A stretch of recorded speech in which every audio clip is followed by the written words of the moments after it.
What is going on, guys, and welcome to another video. And in today we have top 10 most overrated WWE wrestlers. Let's get on the list, and for number 10 we have Roman Reigns. Roman Reigns is number 10 on my list because he's slowly becoming very overrated. Roman is becoming the next John Cena, but a lot worse. He's being forced down our throats. Look at the Royal Rumble. The camera was on him during AJ Styles' debut. Literally, the camera was looking at his reaction instead of AJ Styles. He beats 4 guys in handicap matches, the League of Nations. I don't understand, guys.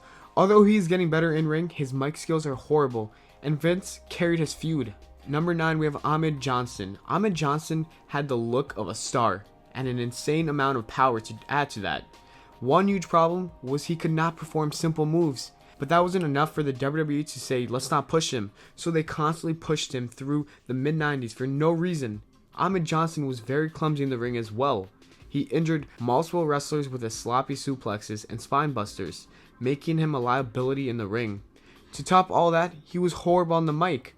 Listening to Johnson on the mic was like listening to a baby crying. You would do anything to get it to stop. Number 8, Bobby Lashley. Lashley looked like a promising wrestler when he came to the WWE, even being compared to Brock Lesnar. He wasn't given much championship reigns though. Yeah, he had the ECW World Heavyweight Championship for a while and shaved Vince McMahon's head with Donald Trump at WrestleMania 23, but that's about it. I'm not calling Lashley a complete flop, yet his time in the WWE never reached its full potential. Number 7, The Big Show. There were a couple big men in the WWE that people actually remember, including Bam Bam Bigelow and Yokozuna.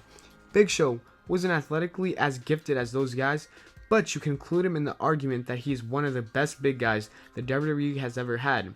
Over the past few years, he hasn't done anything spectacular, and if you look back at his matches, he really didn't have any good matches. But he did get a huge push because of his size, so I think his size makes him overrated. Number 6, Scott Steiner. When Scott Steiner started a tag team with his brother Rick as the Steiner brothers, they were one of, if not the hottest tag teams rising during the early 90s. Let's fast forward a couple years later, and Scott's singles career went down the toilet despite capturing the WCW World Heavyweight Championship. When he took steroids, he became the most lazy champion ever. His matches in WCW were painful to watch, and his career in the WWE wasn't the greatest. Feuds with Triple H and Test didn't get him over with the WWE crowds, and no one cared about him, so it was time for Triple H to do the one thing he's good at, and that's bury him. Number 5, Batista. Batista was a great athlete, and he did improve from his early days as a part of Evolution, but Batista never really evolved altogether, so to speak. He has had many accomplishments, which are 10 championships in the WWE and possibly a future Hall of Fame inductee. But the problem with Batista is, in a match, he was never able to tell a story in the ring. His matches were short due to his stamina as well. Number 4, Kevin Nash. To be successful in life, you need connections. Kevin Nash knows this all too well. When he made his debut in the WWE, he became good friends with Shawn Michaels, who was very close with Mr. McMahon. It helped give Nash a well-needed push into the main card. He used that power to get a huge contract deal with WCW, where he became very good friends with Hulk Hogan in the NWO, which again pushed him into the main card. With not the greatest mic skills and very limited moveset consisting of big boots, clotheslines, and a powerbomb, Kevin Nash was quite simply a below-average wrestler.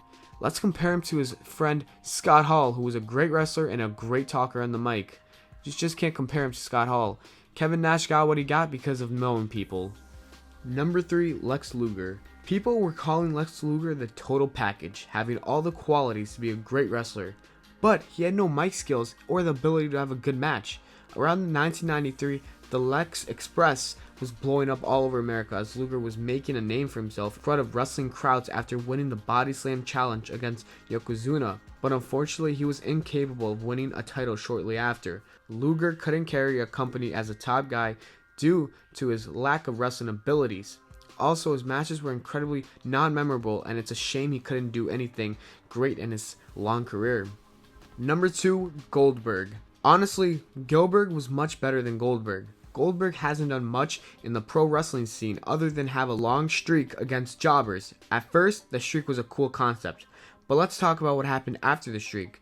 Instead of helping people win and go over, he did not want to lose any matches. Like, who does that? He did not want to lose so bad that he even refused to wrestle if they said he had to lose a match. Also, let's go through his moveset. A few kicks, a jackhammer, and a spear. Let's not even talk about his mic skills. You know what, guys? Let's stop talking about Goldberg and let his match at WrestleMania 20 speak for himself. And number 1, Hulk Hogan. The original creator of the 5 Moves of Doom, Hulk Hogan. Hulk Hogan's character was larger than life, and he put the WWE on the map. If he had not been in the WWE, who knows if it would still be a company today. But the one thing that doesn't make him the greatest wrestler of all time, and the most overrated wrestler, is his ability to wrestle.